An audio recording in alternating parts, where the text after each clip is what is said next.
Yeah. This is Struggle Jennings, and I just jumped off the porch with Dirty Glove Bastard. Yeah, I miss some of the misfits that I started with.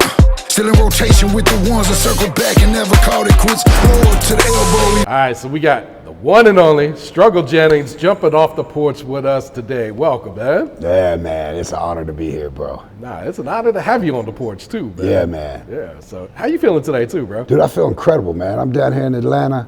You know, I'm on the porch.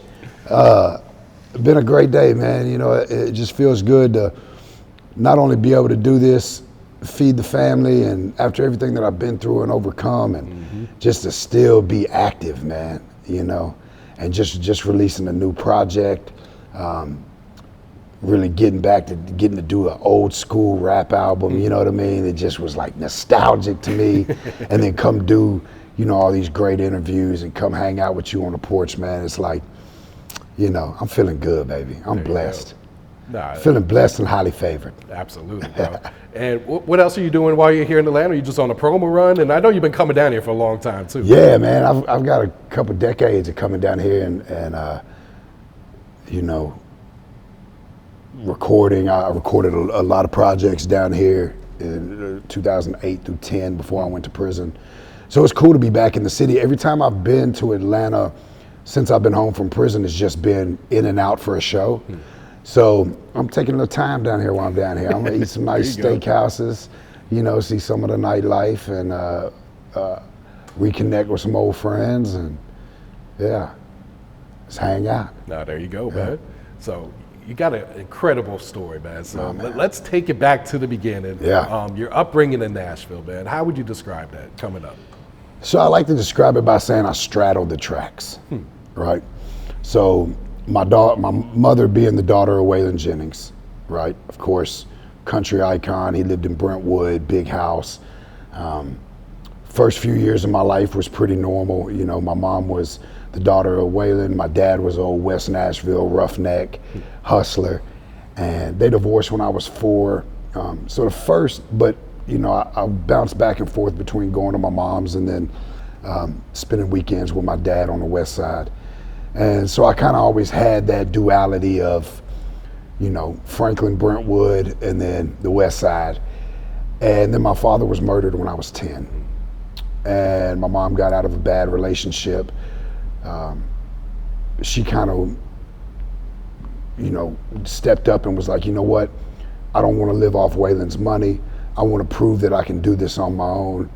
She was always attracted to bad boys. So, you know, we bounced around a lot, lived in a lot of lower income housing based on your income apartments, that type of stuff, you know, little government assistance. But she was 16 when she had me, man, and she did the best. She really tried. She was just a baby raising a baby, you know. And of course I started getting into trouble, dealing with a lot of anger and resentment from after my dad being killed. And there's a super deep story behind that kind of led me into a life of crime and into gangs and, you know, typical story for a lot of guys that come from those kind of neighborhoods, right? And live in a fatherless home. And then as, you know, I was getting old enough to really be conscious. It's like I'm at Waylon's house and there's the Cadillac and the Jaguar and the Mercedes, you know, and then I go back to my neighborhood and the only people with the Cadillacs and the Mercedes were the dope boys. So I automatically kind of veered into that path. Also watching my mama struggle, being a mama's boy, wanting to take care of her and I had a real sense of, I was the man of the house at a real young age. By about 11, 12, I felt like it was my duty to try to bring something to the table because I watched my mom struggle so hard. So I like to say straddle the tracks because I got the best of both worlds, right? And the worst of both worlds. But knowing that Waylon had came from nothing, dirt floors in Texas, and then this is what he had accomplished off of music, I always knew it was possible. I just chased, you know, for years I didn't know whether I wanted to be a big artist or Tony Montana, you know. It's like I was caught in between those two worlds, and things don't seem as possible. But in the streets, we're coming from the streets. There's a lot of people that say, you can't make it, or we're stuck in this environment, we're stuck in these conditions, and I made a lot of decisions based on that. But I think somewhere in the back of my head, I always knew it was possible, so I never gave up. Yeah. And how'd your mom deal with when she found out you were like heavy in the streets? Yeah, she didn't really know what to do. There were little signs, and then, I would run away and I would get in trouble. I remember the first time I think she really had a realization. I was probably 14, and they kicked the door in to arrest me for a grand theft auto. And she was like, wait, what? And by this time I was already selling drugs and I was already doing a lot of things, but I was out of respect for my mama and how hard she was working to try to just at least keep a roof over our head. I was always kept my manners intact and always tried to keep things away from my mom, But by the time I was 15, 16, she had lost custody of me. I was deemed unruly, had a bunch of charges I was fighting, was about to go off, and then my dad's brother, Tadpole, came and got me. And him and Waylon showed up in the court and was like, hey man, this kid just needs a man in the house. And so I moved out to the west side at 15, and a whole new story started. What were some of the principles and morals he was teaching you at that time? Well, he taught me hard work, real work ethic. Tadpole was one of those guys that got up every single morning and worked his ass off, went to work every day, but he also hustled. Back then he was growing weed, and he was a wild man on the west side. So it was, I got to really learn what it meant to be a man and to take care of your family. But there was a lot of, in that time, especially in my family, that it's okay to do wrong for the right reasons. Take care of your family by any means necessary, that's ingrained in us. So I justified for decades all my criminal behavior by just doing it for the right reasons. I used to say my path to prison was paved with good intentions. It wasn't until I really had to look in that prison mirror and realize who I was and what I was doing to my family on the outside by not being there to provide and protect for them, that I really was able to take accountability for that. Yeah. And how old were you when you went to prison? First time, I did juvenile time, then first time I did a bid, I was 20. Caught a weed case, 25 pounds of weed, and went and did like 13 months, came out on 3 years community corrections, was fighting a Fed case, got custody of my 2 kids because my baby mama had went to the Feds to do some time. And so I kind of did straight for that period, while I was on community corrections and fighting that Fed case, beat the Fed case, had another kid, and then, was trying to work a 9 to 5 and diverted back to the old ways. Then the next time I went, I was 30, and I went away for 6 years. Oh, wow. Shoot. Yeah. And what was your sentence? Was it 6 years, or was that? No, I got 13 and a half years in the state for cocaine conspiracy of special amounts, which, the original case was 200 keys of cocaine, 300 pounds of weed. Holy shit. Some money laundering and stuff, but they didn't have anything on me but a phone conversation. Never got caught with anything. Yeah. So it ended up being dropped down to cocaine conspiracy of special amounts. I got 13 and a half years in the state. Meanwhile, I was fighting a pill case with the Feds for a bunch of Oxycontin, and I got 57 months for that one. True. So I ran the 2 sentences, 13 and a half and the 57 months. Went into the state first, did everything I could. At the time I was watching my wife crash as soon as I went to prison. She got strung out on drugs. She was dealing with me being gone really hard. Started dating some other guys that just, weren't leading her down the right way. I was watching my kids get dragged through trap houses, my daughter getting molested, kids end up in foster care. Since then, the mother of my kids passed from an overdose.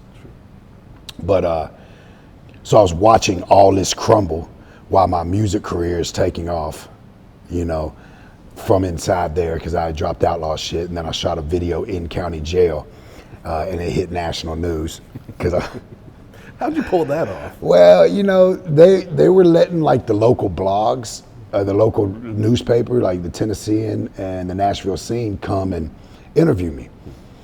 So I was like, okay, well, I got, you know, we've been filming my life. I got this documentary. Can they come in and do an interview? And they were like, yeah, sure. Got everything signed off. They brought the cameras in. And I'm sitting there, I'm like, well, can I rap this verse? And she's like, yeah, of course. So I rapped the whole song to the camera, you know, like sitting in a visitation, like an interrogation room at the table. And then they let the cameras follow me around. And after that, we were like, man, we got this priceless footage. Let's just shoot a music video out of it. And they didn't like it too much.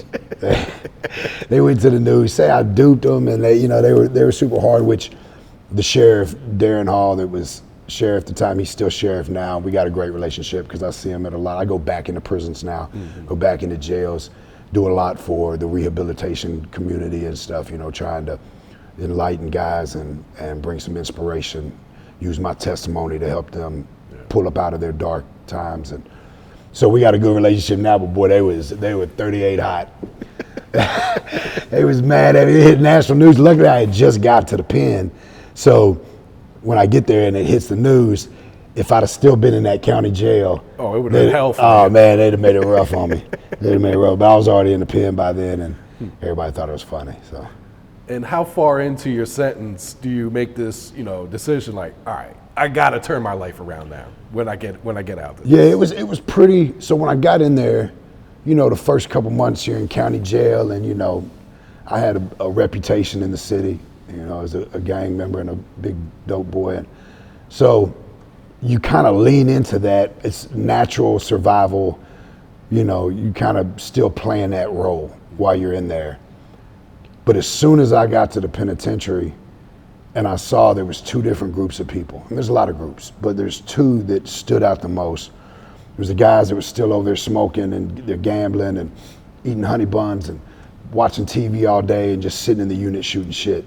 And then you got the guys that are going to every class, going out to the gym, training on the yard, and they're all in good shape, and people are coming to visit them, and they got their head on their shoulders.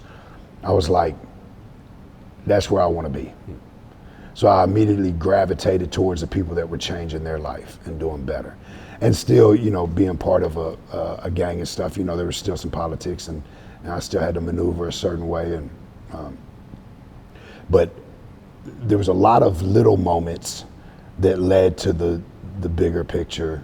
I tell this story a lot, and I don't ever want to beat it up, but it's something so small, but it was so impactful. I called home one time, and my daughter was 5 at the time, and she was crying because her brother and sisters hadn't ate anything all day, and her mom was passed out high. And it was like 5 in the afternoon. And so I had to get her to go through and find something in the cabinets, and I had to teach her how to make macaroni and cheese over a jail phone so she could feed her siblings. And something that we take for granted, or don't even think about, a box of macaroni and cheese.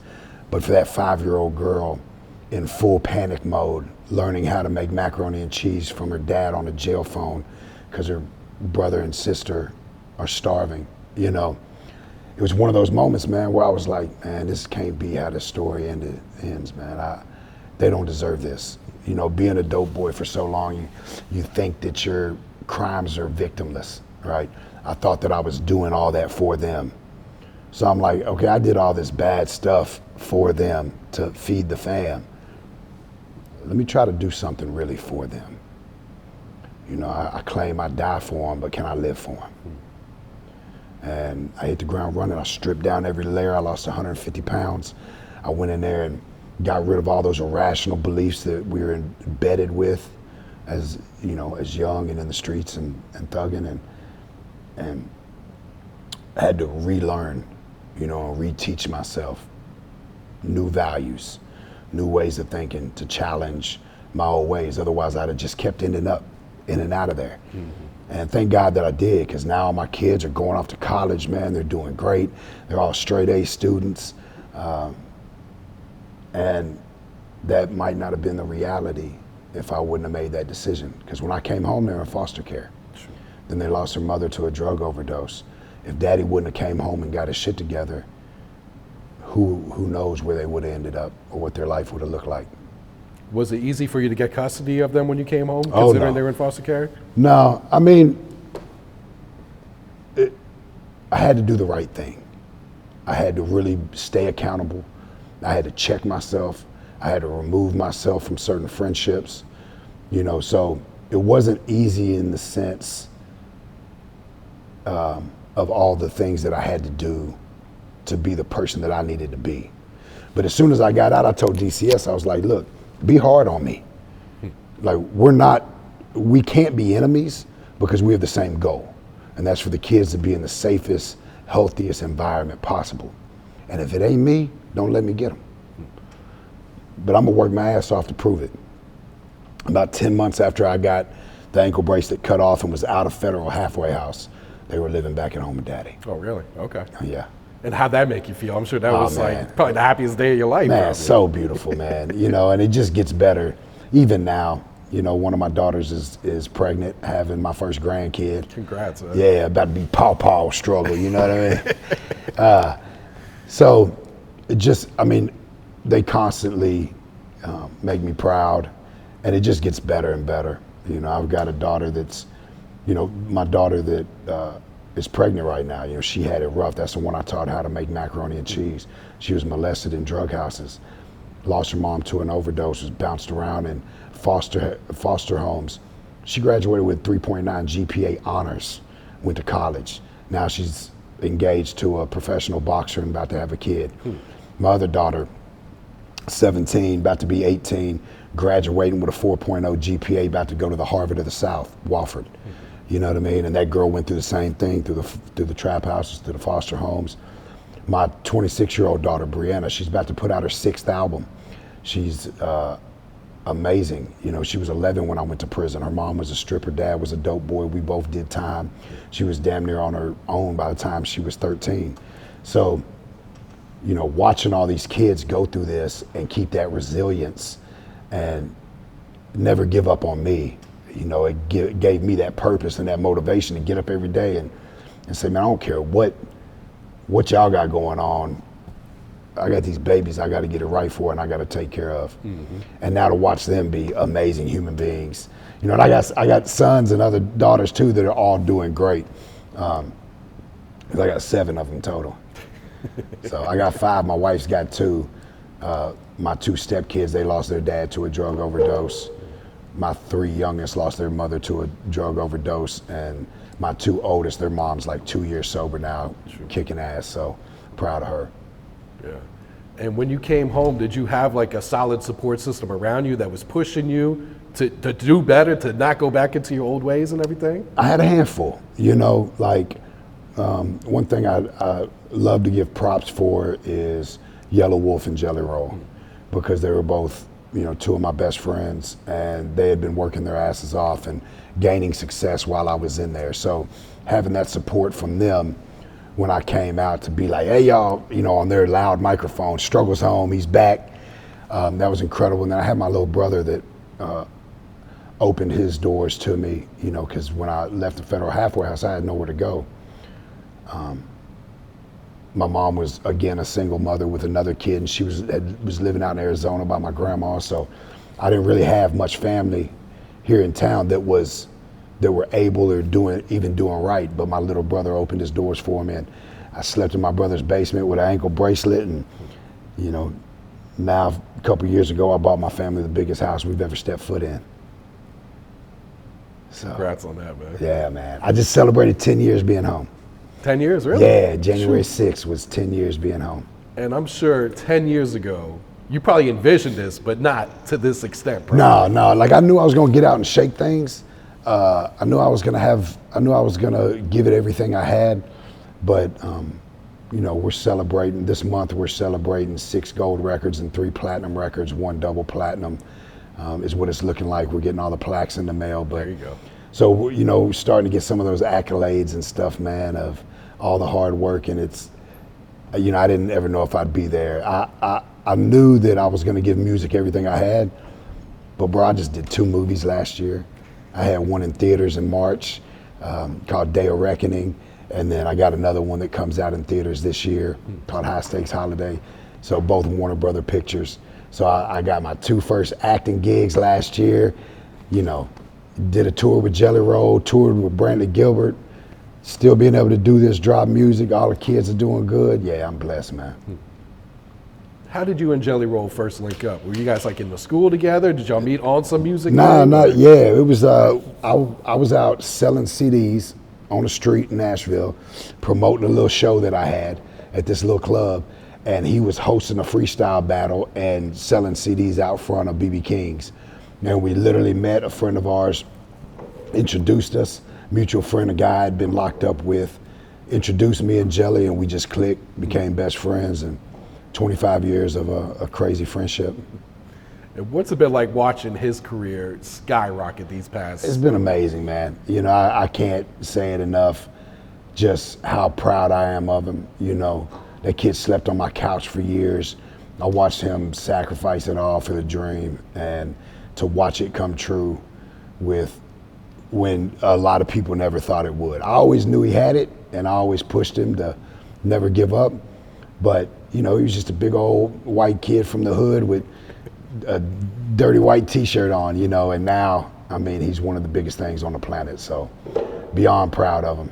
Yeah, and I'm sure it's motivating to you too. Also. Oh, for sure, you know, for sure. Like I love watching every time he accomplishes something new, or it's some other big look, American Idol, or you know, Good Morning America, or he just played at the Vatican. You know what I mean? It's like it's constantly something. You're like, what else can he do? And then he does something else. So it's super inspiring, and it's been good for me in my journey watching it and seeing like what I really want out of life and what I want, because I get a lot of inspiration and motivation, but I kind of see, not sure if that's what I want, you know what I mean? I like being independent, and I enjoy still being able to go grocery shopping, you know what I mean? Yeah, he like, probably can't do that. That man can't walk in anywhere, you know what I mean? Like, but it comes with that, like he sacrificed a lot, you know, and he still sacrifices a lot to be in that position, and he's building generational wealth for his family, just bought 1,500 acres, like, bro's crushing it. Yeah. And did you ever sign with another label, like a major label or anything? Because I'm sure a lot of offers were presented to you. Yeah, and I continue to turn them down. You know, one of the reasons is because I'm not going to quit rapping and just go country, you know, and I'm not going to quit doing country and just rap, you know, and I kind of live in this space of I'm just going to do me unapologetically and not be inside of a box, stand on top of it, both middle fingers super high, you know, and I just haven't found the right partner, you know, like I was signed to Mass Bomb back, it was just an independent label out of New York in like 2008. Okay. And he's still a dear friend of mine.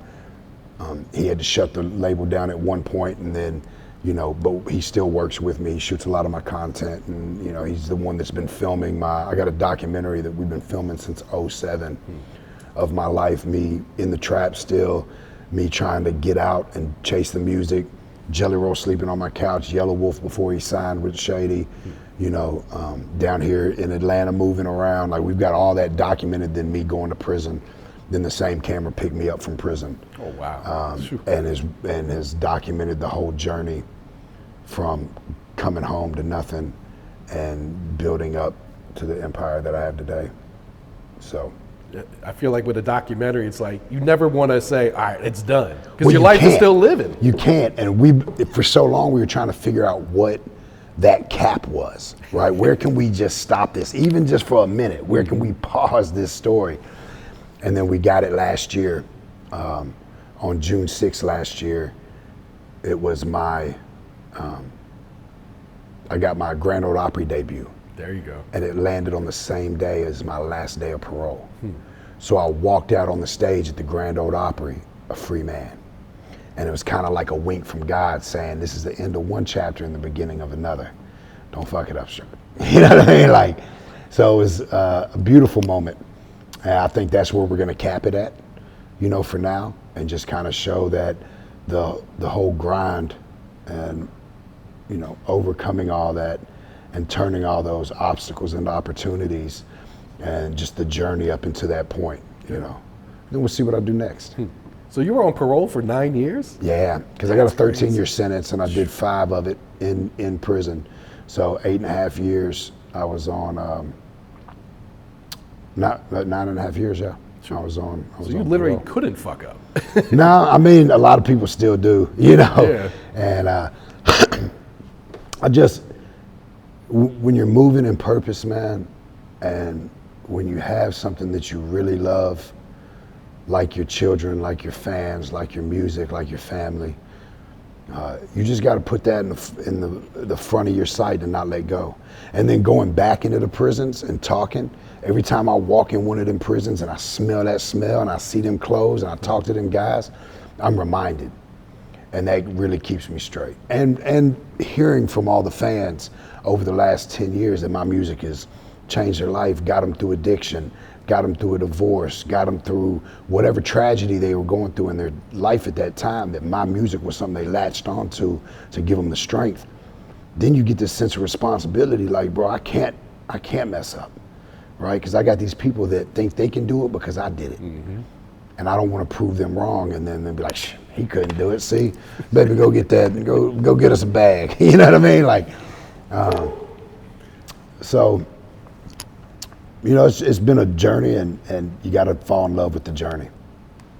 When you get those type of messages from fans telling you like your music helped save their life, yeah. How does that make you feel? It makes me feel like I've done something right. Same way with my kids, right? I look at my kids and where they're at now. All the mistakes that I made, I still did something right. You know what I mean?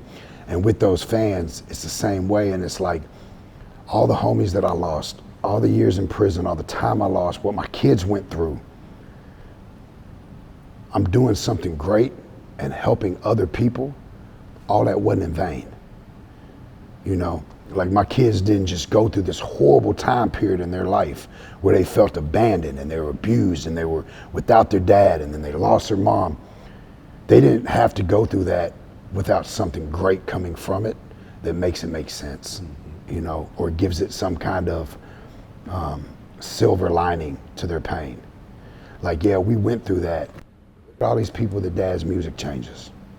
Look at all their lives and look at how it helps other people be better men, better fathers, mothers be better mothers, and push past something that could defeat them, but hold on to his music, his strength.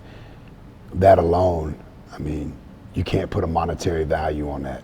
And that's one reason that I haven't signed with a label, because what I've heard more than anything is, oh man, we'd love to sign you if we could just, you're a little rough around the edges, if we could just clean it up a little bit. It's like, no, I got to tell the story, the whole story. Rough, rugged, and raw, I got to give it to them because I owe them that. It's like you found your purpose. Yeah, and I love it.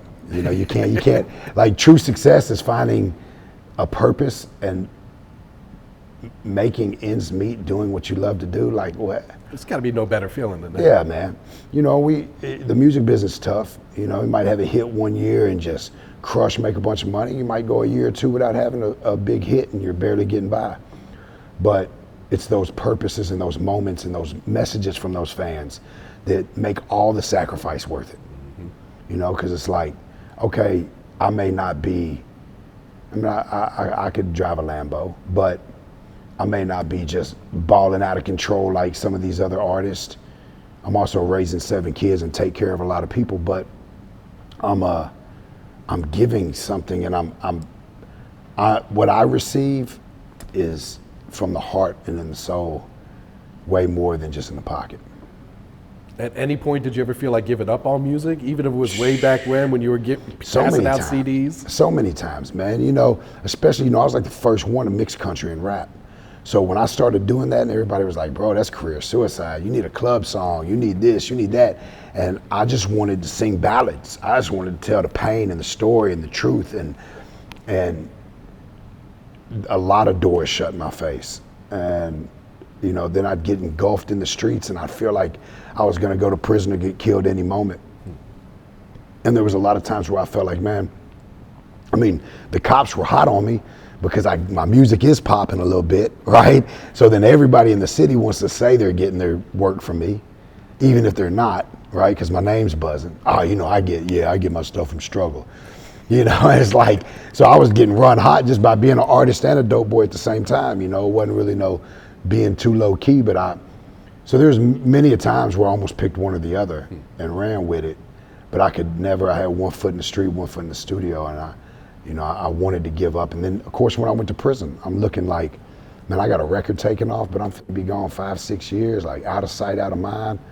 You know, it's over. It's over for me.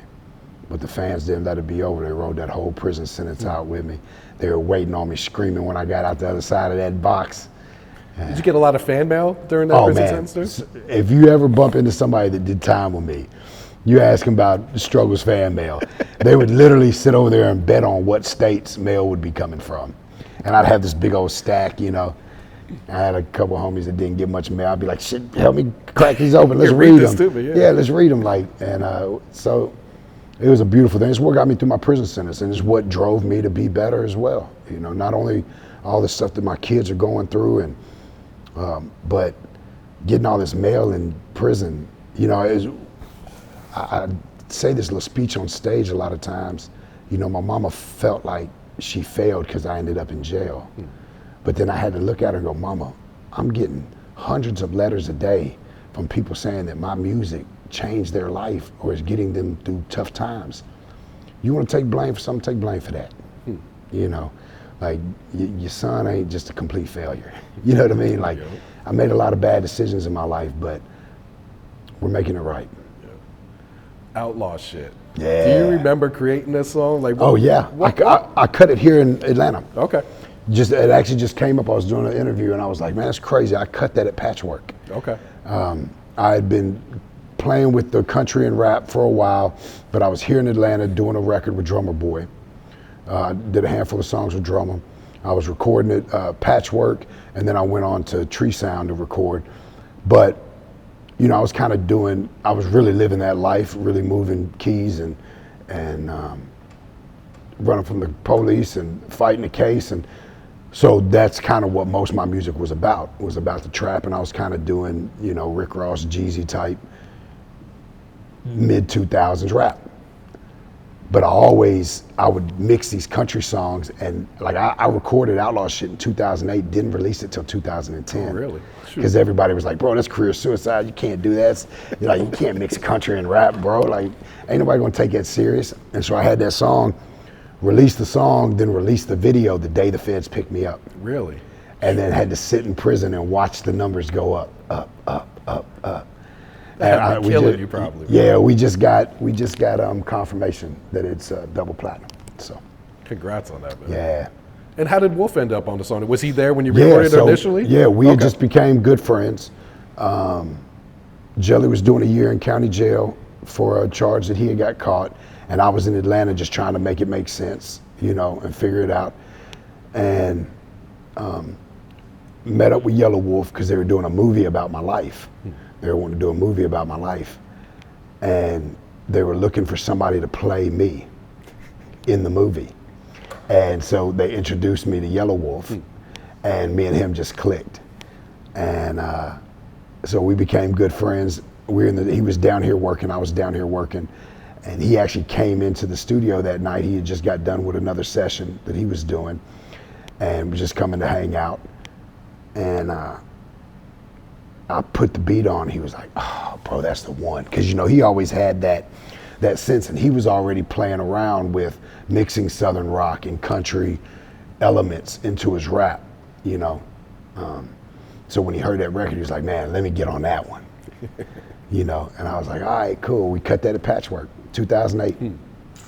Yeah, I didn't release it till 2010, and you know, wonder if things would have been different if I would have dropped it then. But man, timing, you know, and just things happen how they happen, and I wouldn't take any of it back because it's been a crazy ride. Did you foresee that type of success for the record? No, because I love the record, and it was, but us as artists, normally the ones that we love fly right over their head. You know what I mean? It's like you can never pick your hits. The fans are going to pick them. No. You can pick my hits better than I can, for sure. But no, I knew that it was a special song, and I loved it. I could only hope that it would do what it did, and it did. It exceeded 100 times what I thought, man. I mean, I don't even know what the number is now. It's like 80 million on YouTube or something crazy. Like you said, just went double platinum. Yeah, double platinum. So definitely didn't foresee it doing that. And it really, it really created a whole genre because there were no country rappers. The closest that we had back then was the Nelly and Tim McGraw over and over again. You know what I mean? Like that's the closest. And no one would confuse Nelly as a country artist. Yeah.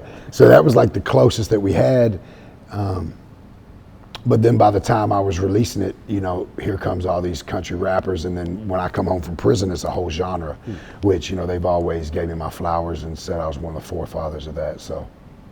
And I'm sure that's important for you too, is to get that type of recognition. Yeah, no, I love that. I love getting my flowers. I love that. I love to see how much of an impact it's had. I hate it took so long, and I hate that now it's the labels are finally starting to see it, like with the Big X project and stuff, bringing all those country artists in on the Big X album. And when we've been like pumping out these records, and Jelly had to go all the way country for them to really let him in the door. When I wish that they would have listened to us 10 years ago. Yeah, 15 years ago, Yeah, right? 15, 20 years ago. Yeah, really. Because Outlaw Shit now is 18 years old this year. Crazy, man. Yeah, still timeless, baby. You still enjoy performing it too? Oh, I love it. I love it. Yeah, it is not my Miss New Booty. I'm not mad about that when they asked me to perform it. I love it. It's and to watch the crowd, And then I normally end my set with that song, and then I give my about 3 to 4 minute testimony, and just leave everybody in that room with, regardless what you're going through right now, man, you got this. Like, this is XYZ, man. This is all the stuff that I went through, and I made it, and I ain't no better than you. I just didn't give up, and I give them a handful of little gems, little words of advice and encouragement to take home with them.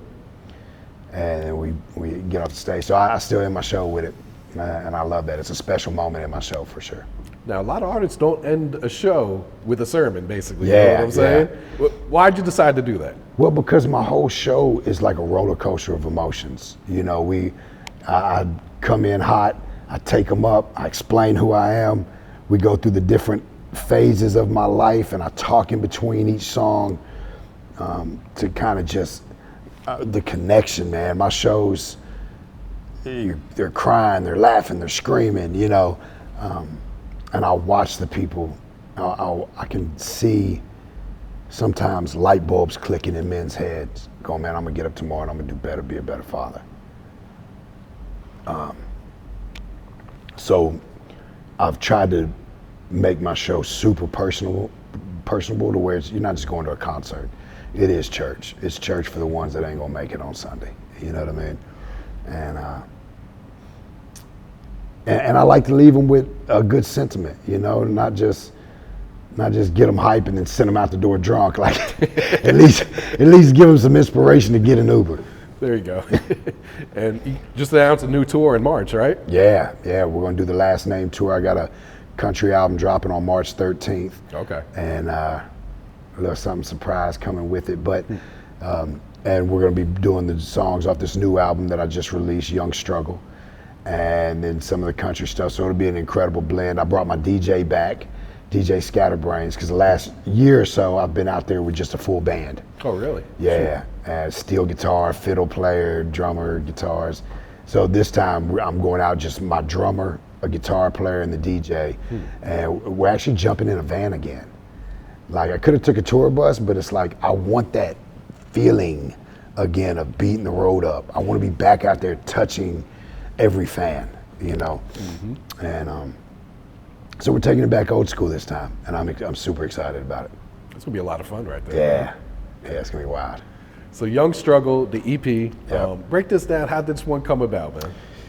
Well, so I was on that tour with Brantley Gilbert last year, and he was like, "Struggle, you gonna drop another rap project?" And I was like, "Yeah, I kind of feel like, I want to give country a little more attention right now, and then really try to live in that country space for a little while, and then I'll give him another rap out." He was like, "Man, don't wait out too long, man." He said, "You can't forget to dance with the girl that brought you to the party." He said, "I see the comments, the rap fans, they need you." And I was like, "You know what, you're right." So I had it in my head that I was gonna get a rap album out last year, right, 2025. And I was down in Florida doing a feature for Sunny Paradise, who is the owner of Street Flavor Records. Now, Street Flavor Records was the first, they brought hip hop to Nashville in '91. We had no rap radio station. There was a bunch of rappers, but there was no labels. It was all country music. There was no labels that were even gonna look at a rapper, right? Sonny came down, saw the vision, signed all my favorites from my childhood that were local, like Pistol and Boogie and Cool Daddy Fresh and Haystack, and he started this label, and it was, I listened to A-Ball, MJG, UGK, Tupac, all that, No Limit. But as far as like in Nashville, everything that was popping was coming from Street Flavor Records. And it was actually, Sonny opened his doors to me and Jelly. It was one of the first real studios we ever recorded in 20 something years ago. So I went down to cut a feature for one of his artists, and I look up on the wall, and he's got this Street Flavor Records, and he's living down in Florida now. He's got the big Street Flavor Records on the wall, and I was like, "Man, that was such an era." And he was like, "Yeah, it was." And we kind of looked at each other, like, "You want to do it again?" I was like, "But if we do it, I need those Sunny Paradise, Street Flavor, 90s, early 2000 Nashville rap beats. I want it to feel like that. I don't want to go get a bunch of big features. I want it to be people that are like near and dear to me, and I want it to feel like a family of people making music. Just like it was in the hood 20 something years ago. You get your homies on the songs and stuff before you had money for big features and went off separate ways and stuff. So I wanted it all to be super just real and organic. So I got my artist Caitlin Curtis on there. I've got my daughter Brianna Harness on there. And then one of my best friends, O.N.E., who's an incredible rapper out of Nashville. He was on the Trap House song with Jelly. That was like Jelly's first hood hit, Welcome to the Trap House. And then Pistol's on it, who we actually sampled a song of his from 91 to 93. But it was that old, you know what I mean? So we just took it back, man, and just had fun with it.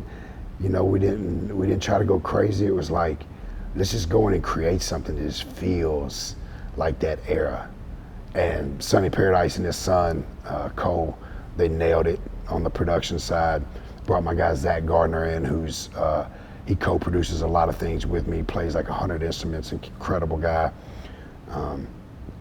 Brought old D-Ray in, who's one of my old friends, but he's also one of the biggest songwriters in country now. But he was a rapper. Me and him been friends for 20-something years. He was the first person to ever let me record at his house when I didn't have money for a studio. So we just like doubled back to all the, some of the original people, man, and it was just such a moment. Sounds like a true passion project for you. 100%. Yeah, that's what it was, all passion, and which I vowed that I won't have another project in my life unless it's a passion project. Why am I doing it? I'm not gonna keep trying to make a hit record. I'm just gonna do what's real to me, and what I've learned is that the fans will let you know what they love and what they want and what they need. And so. I feel like that's how you're able to build up like a cult-like fan base almost, Oh, for sure. My fan base is a family, man. I tell them I get to perform every night to a room full of survivors. Because you don't listen to Struggle Jennings unless you've been through some shit. You know what I mean? Like, I don't got a bunch of 18 to 20-year-old hot college chicks in my show, you look around in my crowd and you can tell they've been through some stuff and they still plugging away, and I'm proud of that. Yeah. And how's the feedback been from the fans since you put this out? Oh, it's been incredible, brother. Like just the comments, like he's back. This is what we needed. We've been waiting on this, you know. So it just fueled the fire even more. Like I'm probably gonna drop like 5 albums this year. Really? Yeah, I'm not playing with them. We're full gas pedal all of 2026. So what should we expect on this country album that you're dropping in March? Man, it's big songs, man. I'll tell you this, if I was signed to a major label, I got 19 country radio hits on this album. But I'm not, I'm independent. So I depend on the fans to push it and get it out there, but incredible songs, still me being me. You know, I mean, the content between the rap records and the country isn't any different. It's just different instruments, you know. And yeah, I'm excited for it. Some of the biggest songs of my life. And you know, I owed it. I would catch feelings reading some of the comments when I first started doing country, because I got this raspy, growly voice, and I've been a rapper my whole life. So when I decided I wanted to sing and do country, I already know what I can do rapping, right? I'm in my box, right? I'm in my bag with rapping. Nobody else can struggle Jennings like I do, right? Bars, voice, cadence, what I do is what I do. And I perfected that. But with the singing, it was like a whole new journey. Having to get in there and really learn like keys and melodies and like really how to navigate and maneuver writing songs, and because it's, you know, it's different. Even though rappers are the best writers in the world, hands down. One full rap song is 6 country songs. You know, so many bars. And the writers in Nashville love that. You know, I get called to a lot of rights just because they know I'm gonna say some prolific shit. You know, but so I took it serious though. I buckled down, and if you listen to El Camino, if you listen to Monte Carlo, to El Camino, and then now to this next album that I'm releasing, you're gonna hear the growth. Like I dialed in with a vocal coach. I said, I wanna learn everything that I can. I wanna practice, I wanna sing 5 hours a day until I get great, you know? And it's been a challenge and a battle, and it's been a journey, and I love it. It's one of my favorite parts of the day is when I get to get on my vocal coach and warm up and learn some new shit, so. A lot of artists at your caliber wouldn't challenge themselves like that. Yeah, no, I was already here. Like I already had a great, but I was like, I'm looking at another mountain right next to me. I'm like, I want to go see what the view looks like over there too. But I had to crawl down and I had to climb back up, you know, and I wasn't scared of it, man. Like when you get to a certain place, yeah, the view's pretty, but then what you got? Like the beauty is really in the climb. The beauty's in the journey, you know. That's where you see, that's where you feel, and that's where you see the great things, right? It's all in the journey. So I was looking over at another mountain, like, I'm gonna see if I can get somewhere up to close to the top of that one too. And I'm gonna have to climb down, I'm gonna have to crawl my way back up, but it's been fun, and I wouldn't change it for the world. And were your fans ready for that transition too? You know, you got some that are like, yes, we've been waiting on this, and you got some like, man, you better stick to rapping, dog. But, you know, I'll make them all a believer, or, you know, I don't get mad at them either, because some people just don't fool with country music. Some people, that's just not their cup of tea. They give me my flowers on my rapping, and they're like, you know, this ain't really me. And then some people love both of it. You know, some people like me grew up on country and rap, and I can be in their playlist even more, because if they feel like turning on country, they can turn on some Struggle. If they feel like getting ready for the gym and turning on some rap, they can turn on Struggle, you know, so I can fit both playlists. And have you noticed that you've been picking up country music fans that Oh, may yeah. not have known you from the rapping? Yeah, for sure, yeah. And, you know, so blessed for that, because country fans can be some of the hardest ones to win over. I hear that a lot too. Yeah. Why do you I think mean, that rap is? fans are too, man. I mean, you know, real hip hop fans, if you're not spitting bars, you know, they're gonna call you out. And so it's the same way with the country. If they don't, they want to know that it's sacred to them, right? Kind of like hip hop is sacred to us. Country is sacred to the fans that speaks to their soul and to their story and journey. Yeah. Now you touched on this earlier, acting, Day of Yeah. Reckoning. How did that opportunity come about for you? Man, so there's a guy named Sean Silva, and he's a director, tackle box. He partners with Mike Wolf, did the American Pickers. Okay. Dude, Mike Wolf from American Pickers. So I had met them through Yelawolf. They were doing a series on Yelawolf probably 8-10 years ago. And then he came, we were gonna do a reality show about my life. When I was just getting my kids back, I was buying this big crazy house, and we were gonna call it the Slamerican Dream. You know, like coming out of prison and building up this career, and to the point of having this massive house, and getting all the family together. And so he came to shoot the pilot for it. We decided we didn't really want a reality show. It wasn't really our thing. I like documentary style stuff more, and being able to share as I wish, you know, instead of just, you know, on TV like that. So we had ended up turning down the reality show, but me and him still stayed close.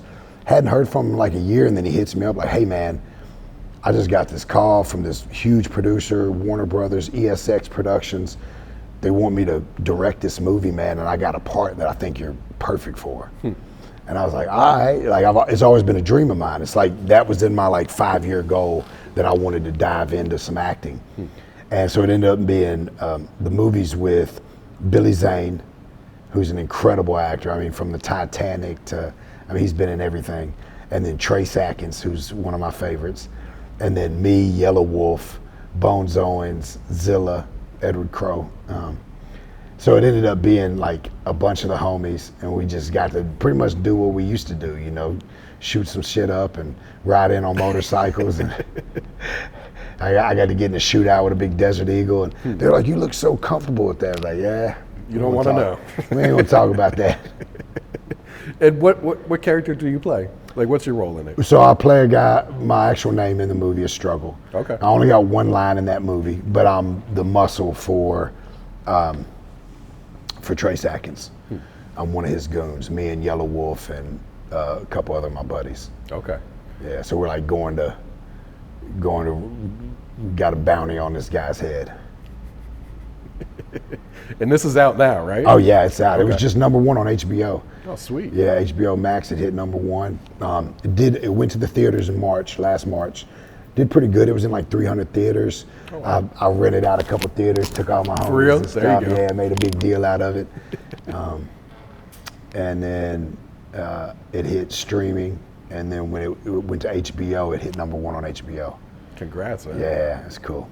And what's this next movie that you're in? So it's called High Stakes Holiday. The directors, the producers from ESX and Warner Brothers called me back right after that movie and was like, hey, we want you to come do this movie. And it's, I play the security guard for one of the main characters. It's like this, it's Jack Griffo from the Thundermans. He's like a big kid actor, but he plays a pop star, and I'm his security. And I got like 20 lines in this one. There you go. Yeah, and it's like a heist at a casino for this big diamond gauntlet.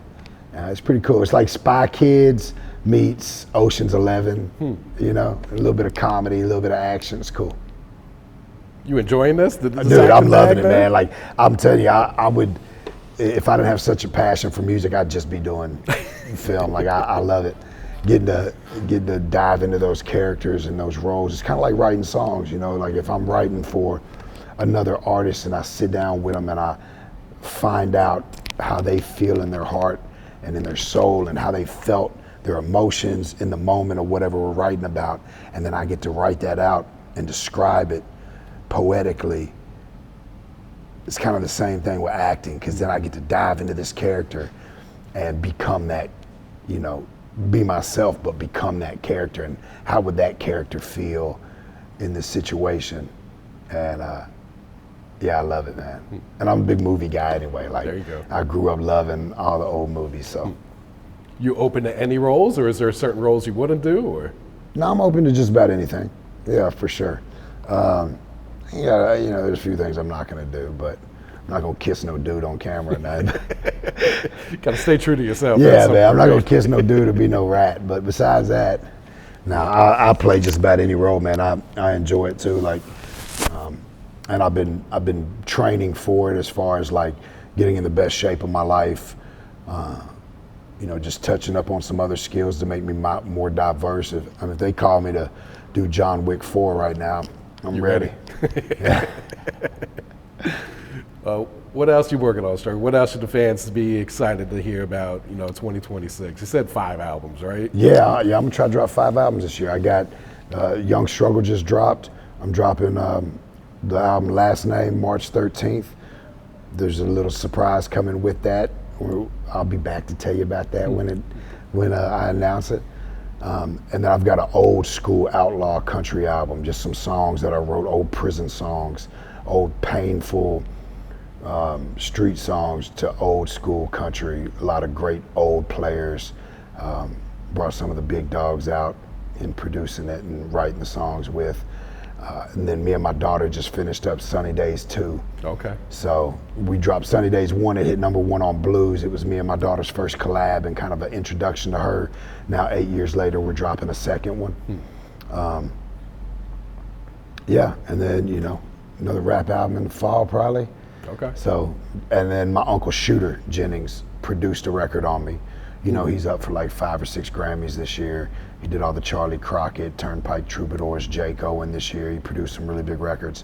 So he produced a record on me last year. We're just finishing up and working on in between our crazy schedules. So, yeah, you guys just dropped a new project for Waylon, right? Yeah. So last year we found 3 full-length albums from the 70s, 80s. What do you mean you found them? Like you guys didn't know? Yeah, no, we didn't know anything about them. They were in reels, and we had all these. My Uncle Shooter had all these boxes of reels, and when we were kids, there was just this whole room that Waylon had, like a storage closet that was just filled up with all these reels. Well, they've just been bounced around storage. Shooter thought they were just, the old records that he already put out, and didn't know that there was literally 3 albums worth of unreleased, never heard before songs of Waylon's. So October 3rd, we dropped the first album, Songbird. It's more the traditional, Shooter didn't do much to it. Had some background vocals sang on it and a little bit of, but he didn't touch it. He left it how it was. And then the second one that's coming out is a lot more rowdy, but he brought all Waylon's old players back to come play on it, So it's a beautiful thing. Yeah, we got 3 albums in 3 years of getting new Waylon Jennings records.